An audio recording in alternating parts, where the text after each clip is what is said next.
আসসালামু আলাইকুম। আমি মোহাম্মদ শাহাদাত হোসেন শাওন চলে আসলাম আরেকটি নতুন ভিডিও নিয়ে।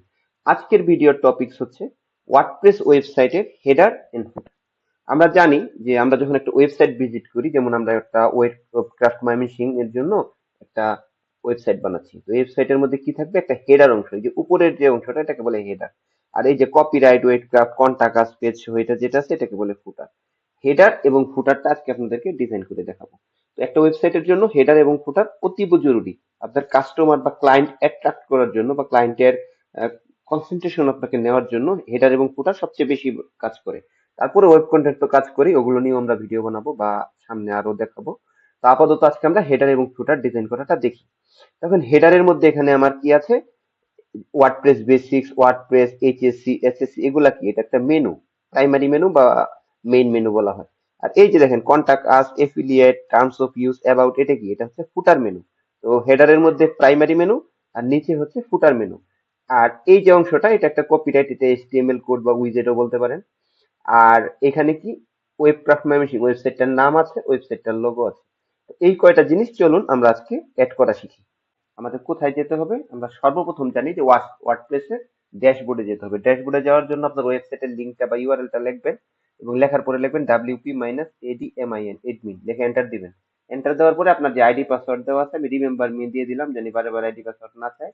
সাইন ইন দিলেন। সাইন ইন দেওয়ার পরে যে পেজটা লোড হলো, এই পেজটাকে বলা হয় ওয়ার্ডপ্রেসের ড্যাশবোর্ড। তো ড্যাশবোর্ডে যাওয়ার পরে আমাদের কাজ হচ্ছে হেডার ফুটার ডিজাইন করার জন্য সর্বপ্রথম অ্যাপিয়ারেন্সে চলে যাবেন, কাস্টমাইজে দিবেন। কাস্টমাইজে দেওয়ার পরে দেখবেন এখানে আপনার কাস্টমাইজের বিভিন্ন অপশন আসবে। বিভিন্ন অপশনের মধ্যে আমরা শুধু আমাদের গত টিউটোরিয়ালে সাইট আইডেন্টিটি সম্পর্কে কথা বলেছিলাম, এই যে সাইট আইডেন্টিটি। তো সাইট আইডেন্টিটি সম্পর্কে যদি আপনি অলরেডি না করে থাকেন, আপনি আমাদের আগের ভিডিওটা দেখবেন এবং ভিডিওগুলো সিকোয়েন্সিয়াল দেখবেন, তাহলে আশা করি ওয়ার্ডপ্রেস বিল্ডিংটা আপনি ধাপে ধাপে শিখে যাবেন। তো হেডার বিল্ডারের জন্য এই যে হেডার বিল্ডারে চলে যাব। হেডার বিল্ডারে যাওয়ার পরে আমার সর্বপ্রথম কাজ হচ্ছে যে হেডারের মধ্যে কি আছে। হেডারের মধ্যে দেখেন আমি এখানে কি কি দিয়েছি। ওয়েবসাইট টাইটেল এন্ড লোগোটা দিয়েছি। তারপর একটা প্রাইমারি মেনু দিয়েছি। মনে করেন আপনার প্রাইমারি মেনু নাই, ওয়েবসাইট লোগো নাই, আপনাকে যখন কাজটা আপনি করলেন, এই যে দেখেন এখন ওয়েবসাইটটা কেমন হয়েছে। দেখেন এর মধ্যে কোনো হেডার নাই। এখন আমরা নতুন করে হেডারটা ডিজাইন করতে চাই। হেডারটা ডিজাইন করতে হলে আপনি কাস্টমাইজের থেকে হেডার বিল্ডারে চলে যাবেন। দেখেন এখানে আপনার হচ্ছে হেডারটা নাই, হেডারটা আনতে হলে আপনি এই যে কাস্টমাইজ হেডার বিল্ডারে যাবেন। কাস্টমাইজ হেডার বিল্ডার, হেডার বিল্ডারে যাওয়ার পরে আমরা এখানে কি আনবো? প্রথমে একটা মেনু আনতে চাই, তাহলে এখানে ক্লিক করবেন প্লাসে। দেখেন লেখা আছে প্রাইমারি মেনু। অবশ্যই আগে আপনাকে প্রাইমারি মেনু বানিয়ে নিতে হবে। এই যে দেওয়ার সাথে সাথে প্রাইমারি মেনু চলে আসলো। ওয়ার্ডপ্রেস সাইট বেসিক এটা কিভাবে বানাতে হয় সেটা আমি এই ভিডিওতেই দেখাচ্ছি। এই যে প্রাইমারি মেনুতে যাবেন। প্রাইমারি মেনুতে যাওয়ার পরে যে কনফিগার মেনু ফ্রম হিয়ারে চলে যাবেন এবং এখানে দেখবেন কি এই যে আপনাকে এখানে এডিট মেনু আছে। যদি বানানো না থাকে তাহলে বলবো ক্রিয়েট মেনু, এই যে এরকম ক্রিয়েট নিউ মেনু আছে। ধরেন আপনি মেনু বানাতে চান, তাহলে এই যে এখানে এডিট দিলেন, হ্যাঁ, যেগুলো সব রিমুভ করে দিলেন। এখানে এই মেনুতে মনে করেন আমার কিছুই নেই, এড আইটেমে চলে যাবেন। মনে করেন আমি এখন নতুন করে মেনু বানাবো, তাহলে এড আইটেমে চলে গেলাম। আমার মেনুগুলো আমি ক্যাটাগরি ওয়াইজও লিস্টিং করতে পারি, পেজ অনুসারেও করতে পারি। যেহেতু উপরে আমি আমার ওয়েবসাইটে কিছু ক্যাটাগরি আছে, যেমন এটা একটা স্টাডি ওয়েবসাইট, এখানে এইচএসসি জন্য টপিক থাকবে, এসএসসির জন্য। আমি এই ওয়েবসাইটের প্রসঙ্গে বলছি, আপনার ওয়েবসাইটে আপনার টপিক অনুযায়ী আপনি ক্যাটাগরি বানিয়ে নেবেন। ক্যাটাগরি বানানো নিয়েও আমার একটা ভিডিও আছে, দেখে নিতে পারেন, ডেসক্রিপশনে লিঙ্কটা দিয়ে দিচ্ছি। আর হচ্ছে এই যে দেখেন ক্যাটাগরি ওয়াইজ আমরা সাজাই যদি, তাহলে এই যে ওয়ার্ডপ্রেসটা দিতে পারি, বেসিকটা দিতে পারি, এইচএসসি দিতে পারি, এসএসসি দিতে পারি। এখন যদি মনে হয় আপনি এইচএসসির আন্ডারে আইসিটি, ফিজিক্স, ম্যাথ রাখবেন, এসএসসি আন্ডারে অল সাবজেক্ট রাখবেন, ওয়ার্ডপ্রেস বেসিক্স এর আন্ডারে এইচপি, পিএইচপি, ওয়ার্ডপ্রেস বেসিক্স এর আন্ডারে পিএইচপি, এইচটিএমএল বা আদার্স কিছু রাখবেন, সিএসএস রাখবেন, হ্যাঁ, আর ওয়ার্ডপ্রেসের ভিতরে আদার্স কিছু রাখবেন। আপনার খুশি, আপনি রাখতে পারেন, বানিয়ে নিতে পারেন। মেনু মেনু বানানোটা আমাদের আরেকটা ভিডিওতে দেওয়া আছে। আর এখানে মেনু করার পরে সাথে সাথে মেনুটা ক্রিয়েট হয়ে গেল এবং তারপরে সাথে সাথে আমরা পাবলিশ দিয়ে দিব। এই যে দেখেন মেনুটা ক্রিয়েট হয়ে গেল। এখানে আমাদের আরো কিছু কাজ আছে। মেনুটা ক্যাটাগরি ওয়াইজ তৈরি করেন আর পেজ ওয়াইজ তৈরি করেন। আমি বলেছিলাম যে ওয়েবসাইটের হেডার ফুটার মেনু ডিজাইন করতে গেলে সর্বপ্রথম আপনি 4টা বা 5টা পেজ বানাবেন, 3 4টা 5টা ক্যাটাগরি বানাবেন, ক্যাটাগরি অ্যাড করবেন। ওয়েবসাইটের ক্যাটাগরি থাকে। তো ক্যাটাগরিটা কোথা থেকে অ্যাড করবেন এটাও আমরা দেখিয়েছিলাম। এটা যদি আমরা কেটে দেই, ক্যাটাগরিটা হচ্ছে এই যে পোস্টের আন্ডারে দেখবেন এখানে ক্যাটাগরি আছে। ক্যাটাগরিতে আমরা কি করেছিলাম? এসএসসি, এইচএসসি ক্যাটাগরি অ্যাড করে নিয়েছিলাম। ক্যাটাগরি অ্যাড করতে হলে এখানে আপনার টপিকের নাম লিখবেন, এখানে স্লাগ লিখবেন। স্লাগ বলতে বোঝায় যে আপনার এটার আন্ডারে যদি কোনো পেজ থাকে, এইচএসসি আইসিটি এরকম কিছু লিখলেন, হ্যাঁ। যেমন এখানে অন্য ওয়েবসাইটের জন্য দেওয়া আছে, আপনি এটার ডেসক্রিপশন লিখলেন যে ক্যাটাগরিটা কি টাইপ, দেখে অ্যাড করার সাথে সাথে অ্যাড হয়ে যাবে। তো ক্যাটাগরি 4-5টা অ্যাড করবেন, 4-5টা পেজ অ্যাড করবেন। পেজ কোথায় আছে? এই যে পেজেস, 4-5টা পেজ অ্যাড করেছি, about, affiliate, blog, custom. Affiliate বলতে এটা স্টাডি ওয়েবসাইট, কিন্তু এখানে আমরা হোস্টিং যার ব্লু হোস্ট এগুলা কিছু হোস্টিং, ডোমেইন হোস্টিং এর এফিলিয়েট লিংক ইউজ করবো বিধায় এখানে এফিলিয়েট ডিসক্লোজারটা দেওয়া। তো এইগুলো ক্রিয়েট করার পরে আপনি চলে যাবেন, আবার দেখাচ্ছি, চলে যাবেন অ্যাপিয়ারেন্স কাস্টমাইজ। কাস্টমাইজে যাওয়ার পরে আপনার সর্বপ্রথম কাজ হচ্ছে হেডার ডিজাইনে চলে যাবেন। সাইড আইডেন্টিটি দিবেন, দেওয়ার পরে হেডার বিল্ডারে যাবেন। হেডার বিল্ডারে যাওয়ার পরে এখানে আমরা প্রাইমারি মেনু এড করলাম উপরে। তারপরে আমরা কি এড করব? এই যে প্লাসে ক্লিক করলাম। প্লাসে ক্লিক করে এখানে আমরা site logo and title use করলাম। যে সাইট লোগো এন্ড টাইটেল আমরা ইউজ করলাম, সাথে সাথে দেখেন উপরে এই ওয়েব ডিজাইন কোর্সের উপরে দেখবেন সাইট লোগো এবং টাইটেল চলে আসবে। তো পাবলিশ দিই। পাবলিশ দেওয়ার পরে এখন পেজটা রিফ্রেশ করেন। এই দেখেন ওয়েবক্রাফট ময়মনসিংহ সাইট লোগো টাইটেল, এখানে মেনুও চলে আসছে। মেনু চলে আসার পরে আমার কাজ হচ্ছে মেনুটার মধ্যে আমাদের দেখেন কোনো কালার নাই, আমরা একটু কালার দিই।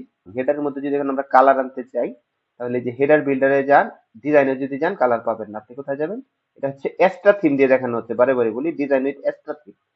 তো এই যে সবার উপরে এখানে এডিটে ক্লিক করবেন। এডিটে ক্লিক করলে দেখেন এখানে আসছে যে ব্যাকগ্রাউন্ডটা কি হোয়াইট। হোয়াইট না দিয়ে আপনি গ্রেডিয়েন্ট দেন বা এখান থেকে ফিক্স কালার দেন, তাহলে পুরোটা এক কালার হয়ে যাবে। যেরকম এক কালার হবে ভালো লাগে না। ইমেজ দিতে পারেন, আপনার যদি একটা চুজ করা ইমেজ থাকে, ছবিটা ব্যাকগ্রাউন্ড দিতে পারেন। আমরা গ্রেডিয়েন্ট দিই। এখানে এই কালার যদি আপনার পছন্দ না হয়, এখানে দেখবেন অনেক অনেক গ্রেডিয়েন্ট কালার আছে। এই কালারটা সুন্দর, দিলাম। দেওয়ার পরে আমরা চাচ্ছি যে এই যে এভাবে থাকবে, মেশিন পর্যন্ত এক কালার, এই পাখিটার এক কালার। এটা দেওয়ার পরে আমি এখান থেকে পাবলিশ দিলাম। পাবলিশ দেওয়ার পরে এটা কি কালার হলো? ব্যাকগ্রাউন্ডের কালার। ব্যাকগ্রাউন্ডের কালার হলে আপনি যদি বাটনের কালার আনতে চান, তারপরে হচ্ছে বাটন বর্ডার সাইজ দিতে পারেন, মার্জিন দিতে পারেন, এগুলো আপনার খুশি, এগুলো আপনি এক্টিভ করে নিন। এখন দেখেন এটা যদি রিফ্রেশ করি, দেখেন হেডারে সুন্দর একটা কালার হয়ে গেল। আমরা যদি আবার হোমে চলে যাই, একটা জিনিস আপনাদেরকে দেখাই, এই যে মেনুটার উপরে দেখেন ওয়ার্ডপ্রেসের উপরে মাউসটা নিলে কি হয়? একটু বড় হয়। এটা করার জন্য কি করতে হয়? এই যে হোভার স্টাইল আছে, হোভার স্টাইলে জুম ইনে দেবেন। যদি আপনি আন্ডারলাইন দেন তাহলে কি হবে দেখেন, এই যে দেখেন আন্ডারলাইন, এখানে সেভ দেওয়া হয়নি, এখানে পাবলিশ দেন। এখন দেখেন আন্ডারলাইন হবে, এই যে আন্ডারলাইন হচ্ছে, আন্ডারলাইন হচ্ছে। তাহলে আমরা এখানে আমাদের হোভারই জুম ইনই থাক, জুমটা সুন্দর লাগে, জুমটা দেখেন সুন্দর লাগে। আন্ডারলাইন এখানে রিফ্রেশ করা হয়নি, রিফ্রেশ করেন, এই দেখেন এখন জুম ইন হয়। আপনার যেটা ভালো লাগে আপনি দিলেন, এটাকে বলে হোভার স্টাইল। হোভার স্টাইল দেওয়ার পরে আপনি হচ্ছে দিতে পারেন অ্যানিমেশন, এগুলোর দরকার নেই আপাতত, এগুলো পরেরটা পরে দিব। আপাতত আপনি যেটা দিবেন সেটা হচ্ছে কালার নিয়ে একটু দিবেন। যেমন বেসিকলি এখানে কি কালো কালার আছে, আমি দিলাম কি এখানে মনে করেন ব্লু কালার দিয়ে দিলাম। তাহলে এখন দেখেন ব্লু কালার দেওয়ার পরে কি হবে? মেনুটা যে ব্লু কালার হয়ে গেল। এখন যদি উপরে মাউস নেই, এটা হলো ফন্টের কালার নর্মাল, আর এটা কি হোভারের কালার, যে মাউস নিলে কি কালার হবে। দেখেন উপরে মাউস নিলে এটা অরেঞ্জ কালার হচ্ছে, এবং ক্লিক করার পরে কি কালার হবে সেটাকে বলা হয় একটিভ। মনে করেন আমি এখানে এইচএসসির উপরে ক্লিক করলাম, সাথে সাথে এটা রেড হয়ে যাবে। কেন? এখানে দেখেন একটিভের মধ্যে রেড কালার দেওয়া আছে। এই তিনটা কালার কি নর্মালি কি কালার থাকবে? Normally blue colour. আচ্ছা আমি ব্ল্যাক দিয়ে দিলাম, আবার ব্ল্যাকটাই ভালো ছিল, ব্ল্যাকটা দিয়ে দিলাম। এই যে ব্ল্যাকটা দিয়ে পাবলিশ দিলাম। পাবলিশ দেওয়ার পরে দেখেন রিফ্রেশ করার সাথে সাথে এখানে ব্ল্যাক। তো ব্ল্যাকের উপরে মাউস নিলে কি হবে? অরেঞ্জ কালার, এবং অরেঞ্জের উপরে ক্লিক করলে কি কালার হচ্ছে? Red colour. এই প্যালেটটা কালারটা হচ্ছে কালার মেনুতে গিয়ে, হেডার ফুটারের কালার মেনুতে গিয়ে ডিজাইন কালার মেনু, তারপরে এই যে এই তিনটা জিনিস দিবেন। দেওয়ার পরে সেভ করবেন। আচ্ছা তারপরে আপনি ফন্ট কি দিবেন? মেনু ফন্ট, মেনু ফন্ট ইচ্ছা করলে আপনি এখান থেকে অ্যাড করে দিতে পারেন। আবার পপিন্স দেওয়া আছে। তাহলে হোম বাটনে দেখেন এখানে মাউস নিলে বড় হচ্ছে, এটা হচ্ছে হোভার জুম ইন। তারপরে এখানে কি ব্যাকগ্রাউন্ড কালার দিলাম। তারপরে এই যে কালোটা, কালোটা হচ্ছে ফন্ট কালার, এখানে দেওয়ার পরে এটা কি হচ্ছে? Hover colour. এবং ক্লিক করার পরে হচ্ছে এটা একটিভ কালার রেড দেওয়া। ঠিক আছে, এই কালার গুলো আপনারা এখান থেকে দিবেন। তো আশা করি হেডার ডিজাইনটা আপনারা বুঝে গেছেন। কাজ শেষে পাবলিশ দিবেন, এখান থেকে বের হয়ে চলে আসবেন। এখন আমরা দেখাচ্ছি ফুটার কিভাবে ডিজাইন করবেন। আবার সেম, ফুটার ডিজাইন করতে হলে আপনি আবার বের হয়ে আবার প্রথম থেকে করি, আবার চলে যাবেন অ্যাপিয়ারেন্সে, কাস্টমাইজে। আপনি চলে যাবেন, এখানে ফুটার ডিজাইন আছে, দেখেন হেডার বিল্ডারের পরে যে ফুটার বিল্ডার আছে। মনে করেন আমার ফুটার এখানে নাই, ফুটার মেনু নাই। তো সেম আপনি প্রথমে কি করবেন? এখান থেকে যে প্লাস দিয়ে যে কোনো কিছু আনতে পারেন। আপনি এখানে এইচটিএমএল আনতে পারেন, উইজেট যদি বানানো থাকে। মনে করেন আমি ফুটার মেনুটাই আনবো, ফুটার মেনুটা এখানে নিয়ে আসলাম। তো ফুটার মেনু আমি আবার কোথায় বানালাম, ফুটার মেনুটা আমরা এখানে যে কনফিগার মেনু ফ্রম হিয়ারে চলে যাবেন, ওখানে ক্লিক করে, তো ক্লিক করার পরে এই যে দেখেন নিচে একবারে নিচে আছে ফুটার মেনু, এডিট মেনু আছে। মনে করেন এগুলো আপনার নাই, অ্যাড আইটেমে দেওয়া, আমি সব রিমুভ করে দিলাম। আমি সব রিমুভ করে দিলাম, মনে করেন আপনার কোনো ফুটার মেনু নাই, এই যে নিচে কোনো মেনু দেখাচ্ছে না। পাবলিশ দিয়ে দেখেন মেনু গায়েব হয়ে গেছে। এই যে দেখেন নিচে কোনো মেনু নাই। তো নিচে সর্বপ্রথম একটা ফুটার মেনু আনা ভালো। যেমন উপরে হচ্ছে ওয়েবসাইটের ডিটেলস গুলো, নিচে কন্টাক্ট আস, তারপরে অ্যাবাউট পেজের কি সম্পর্কে কিছু লেখা ভালো। এটা আনতে হলে আপনি যে এখানে আবার বলি, এখানে ফুটার ডিজাইনে চলে যাবেন। এই যে ফুটার ডিজাইনে চলে যাবেন, ফুটার বিল্ডার, ফুটার বিল্ডারে চলে গেলাম। এই যে ফুটার মেনু আমি এখান থেকে নিয়ে আসার জন্য এটা কেটে দিই। এই যে প্লাসে ক্লিক করবেন, ফুটার মেনুতে আনবেন। ফুটার মেনু যদি না থেকে থাকে তাহলে ফুটার মেনুটা এখানে আনবেন। আমার এখানে দুইটা জিনিস আনা আছে, ফুটার মেনু, একটা কপিরাইটটা কি, একটা উইজেট। কপিরাইটটা কি, একটা উইজেট। হ্যাঁ, তো এখানে কথা হচ্ছে ফুটার মেনুটা আমরা ক্লিক করি। ক্লিক করার পরে কি বলবো, configure menu from here. Footer menu যে প্রাইমারি মেনু, ফার্স্ট, সেকেন্ড, অনেকগুলো মেনু বানাতে পারেন, আমরা ফুটার মেনুটাই বানাই। মেনু দিলাম, ফুটার মেনু বানানোর পরে দিলাম অ্যাড আইটেম। এখানে আমরা কি দিলাম, কোয়ান্টাকাস দিলাম, অ্যাবাউট দিলাম, টার্মস অফ ইউজ দিলাম, এফিলিয়েট ডিসক্লোজার দিলাম। এই চারটা দিয়ে আমি একটা মেনু বানালাম। এরকম ইচ্ছা করলে এগুলোকে আগে পরে করতে পারেন। অ্যাবাউটটা সবার পরে আগে দিই, এটা আবার সাব মেনু হয়ে গেছে। অ্যাবাউটটা সবার আগে দিই, তারপরে কন্টাক্ট, তারপরে টার্মস অফ ইউজ, তারপরে এফিলিয়েট ডিসক্লোজার। অর্ডারটা সুন্দর হয়েছে। এটা করার পরে পাবলিশ দেন। পাবলিশ দেওয়ার পরবর্তী কাজ হচ্ছে আপনি আবার এখানে চলে যান, এই যে ফুটারের এখানে এডিটে চলে যান। এখানে আপনি বর্ডার সাইজ দিতে পারেন, বর্ডারের কালার দিতে পারেন, ব্যাকগ্রাউন্ডটা দেখেন, এই ফুটারের ব্যাকগ্রাউন্ড আপনি যেমন দিবেন। আপনি যদি সেম হেডারের মতো ডিজাইন করতে চান তাহলে আমরা এখান থেকে সেম হেডারের মতো ডিজাইন করতে পারি। সেম হেডারের মতো ডিজাইন করলাম, করার পরে আপনি কি করলেন, এটাকে একটু বাড়িয়ে দিলেন। আচ্ছা ঠিক আছে, এরকম থাকলো, পাবলিশ দিলেন, হয়ে গেল। তাহলে এখন যদি আমরা ওয়েবসাইটটাকে রিফ্রেশ করি, দেখবেন কি ফুটারটা যেভাবে ডিজাইন করেছিলাম হয়ে গেছে। তো আশা করি ফুটার এবং হেডার আপনারা ডিজাইন করতে পারবেন। হেডার এবং ফুটারের মেনুটা ডিজাইন করার পরে আপনি এখানে আরেকটু কাস্টমাইজ করতে পারেন। মনে করেন আমি কপিরাইটের ভিতরে কি লিখেছি, কপিরাইটটা আসলে কি, কপিরাইটটা এখানে দেখেন এই প্লাসে ক্লিক করবেন। তো আমি এখানে দেখেন কপিরাইট এখানে ক্লিক করলাম। কপিরাইট ক্লিক করার পরে কপিরাইটে ডাবল ক্লিক করবেন, এই দেখেন এখানে কি দিয়েছি, ভিজুয়ালও দেখতে পারেন, টেক্সটও দেখতে পারেন যে কপিরাইট। কপিরাইটের পরবর্তী কি আছে, ওয়েবসাইটের নাম, ওয়েবসাইটের টাইটেল, কারেন্ট ইয়ার 2024 দিলাম, বা কারেন্ট ইয়ারের জায়গায় আপনি ফিক্সড করে দিতে পারেন, যে এখানে অন্য কিছু দিতে পারেন, আপনার খুশি। এখানে যা টাইপ করবেন আসবে, সমস্যা নেই। মনে করেন আপনি এখানে অন্য কিছু আরো অ্যাড করতে চান, নিচে মনে বা উপরে মনে করেন আপনি অন্য কিছু প্লাস বাটনে ক্লিক করবেন, আপনি এখানে এইচটিএমএল বাটন যা খুশি এড করতে পারেন। মনে করেন আমি একটা সোশ্যাল মিডিয়া অ্যাড করবো, কোথায় অ্যাড করবো, নিচে করি বা উপরে করি, মনে করেন সোশ্যাল মিডিয়া আইকন আমি অ্যাড করবো, তাহলে সোশ্যাল অ্যাড করলাম। দেখেন, এই দেখেন মেনুর উপরে সোশ্যাল মিডিয়া অ্যাড হয়ে গেছে, কিন্তু আসলে এটা ভালো লাগতেছে না। সোশ্যালটা যদি কপিরাইটের পরে আনি, এই দেখেন কপিরাইটের নিচে সোশ্যাল মিডিয়া বাটন গুলো আমার চলে আসলো। তো এখানে আসলে এটা সুন্দর লাগতেছে না, আমরা এখানে কাজ করি, দুইটা আছে তো তিনটা দিই। এখানে এই যে সেটিং, এখানে টিপ দেন, এখানে দেখেন আমার কয়টা আছে, দুইটা আছে। আমি যদি তিনটা বক্স নিই, তিনটা বক্স নিলে ফুটারটাকে আরো ডান সাইডে দিয়ে দিই, সোশ্যাল মিডিয়াটাকে মাঝখানে দিয়ে দিই। দেখেন এখন মোটামুটি হলো, সুন্দর হলো। About, contact, terms of use, affiliate disclosure, সুন্দর লাগতেছে আমার কাছে মোটামুটি। এখন আপনাদের কাছে কেমন লাগলো জানি না। আপনাদের কাছে যেভাবে আপনাদের যেই ওরিয়েন্টেশনে ভালো লাগে, যেই পজিশনে ভালো লাগে, আপনি এগুলো রাখতে পারেন। আর এখানে প্লাস দিয়ে আপনি, আমি বলতেছি, উইজেট আনতে পারেন। উইজেট বলছি কি, এখানে অনেক কিছু উইজেট আনলাম আমরা। উইজেটের ভিতরে কি করবেন, উইজেটের ভিতরে আপনি এখানে দেখেন প্লাস দিয়ে যে কোনো ফটো, ইমেজ, ছবি, ভিডিও সবকিছু, আপনার লোগো, আপনার নিজের চেহারা, যা খুশি একটা হেডিং আনতে পারেন।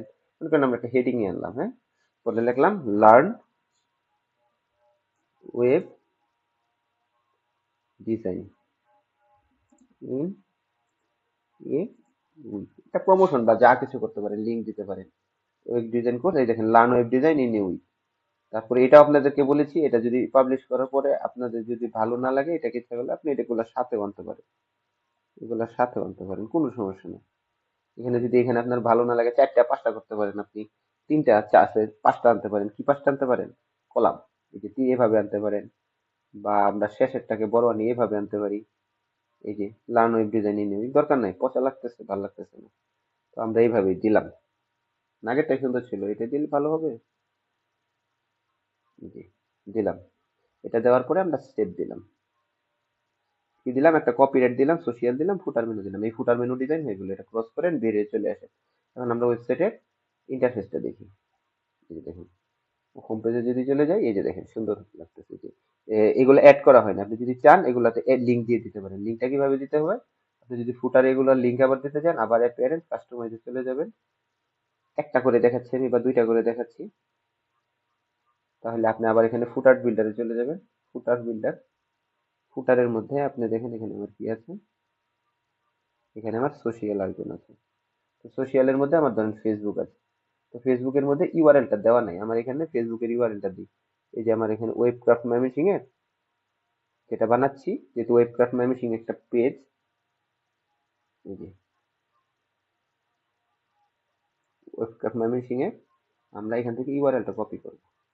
মানে ওই বাটনে ক্লিক করলে, ওই সোশিয়াল বাটনে ক্লিক করলে আপনাদের আমার ফেসবুকে সরাসরি চলে যায়। এই যে দেখলাম, এটা নেওয়ার পরে আপনি কি ধরনের লোগো দিবেন ফেসবুকে, এই একই থাক, ঠিক আছে, একই থাক। আপনি এখানে আরো ডিজাইন আনতে পারেন, ঠিক আছে, এগুলো একটু দেখবেন। দেখার পরে এখানে পাবলিশ দিলাম। এখন দেখবেন এটা রিফ্রেশ, এখন দেখেন এখানে কিন্তু কোনো লিঙ্ক ছিল না। এখন ক্লিক করার পরে এখানেই ঢুকতেছে, কিন্তু আমি যদি এটা রিফ্রেশ করি পেজটা, এখন দেখবেন এখানে ক্লিক করলে ফেসবুকে ঢুকে যাবে।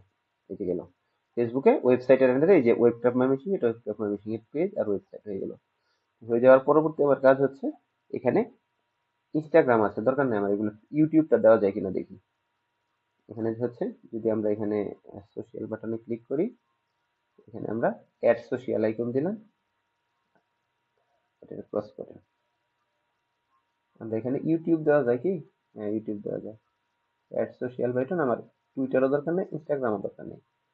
ইউটিউব বাটনে দিলাম, ইউটিউবের লিঙ্কটা দিয়ে দিই। আমাদের ইউটিউবের লিঙ্ক কি দিবি, স্টাডি উইথ শাওনের লিঙ্কটাই দিয়ে দিই। স্টাডি উইথ শাওনে চলে গেলাম, এখান থেকে ইউআরএলটা কপি করলাম, আমার ইউটিউব চ্যানেলেরটাই দিয়ে দিই।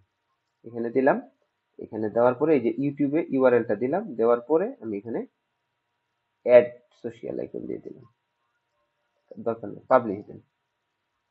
পাবলিশ দেওয়ার পরে এখন আমরা পেজটাকে রিফ্রেশ করি। দেখেন এখানে ইউটিউব আর ফেসবুক আছে।